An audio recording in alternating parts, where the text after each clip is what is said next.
Bonjour, dans cette vidéo je vais vous montrer comment je vous évaluerai par QCM, que ce soit 6e, 4e, voire 3e, via Kahoot. Alors en 6e on l'a déjà utilisé une fois.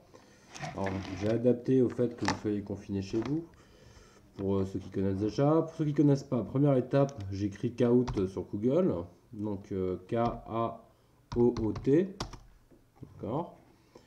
Je vais sur le lien, on vous dit Play. D'accord. En général, moi sur le mien, c'est le deuxième lien. Quand vous allez dessus, il va vous demander un gain pin. Le gain pin, je vais vous le fournir via Pronote dans une information, d'accord. C'est dans les papillons, vous allez en avoir une.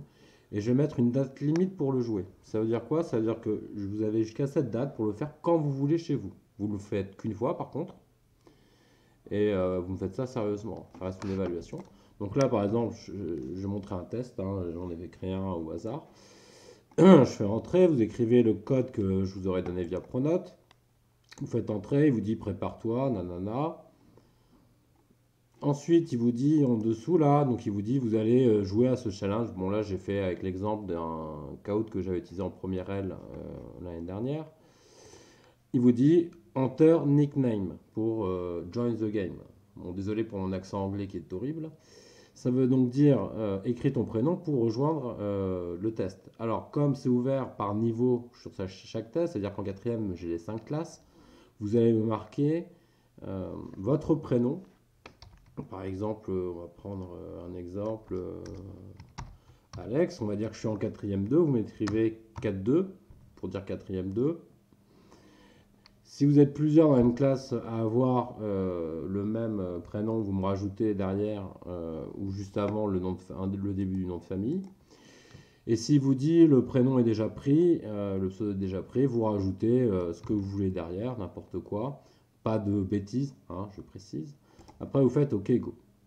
Donc là, ça vous dit, bon, il y a déjà 2 joueurs, ça veut dire qu'il vous dira le nombre de personnes qui l'ont déjà fait. J'ai déjà fait un test tout à l'heure pour moi. Donc là, le test commence. Donc là, la première question, c'est une question débile, c'était juste pour montrer à mes élèves comment ça marchait. Donc la question est apparue une première fois en gros au milieu, après elle apparaît en haut ici tout le temps.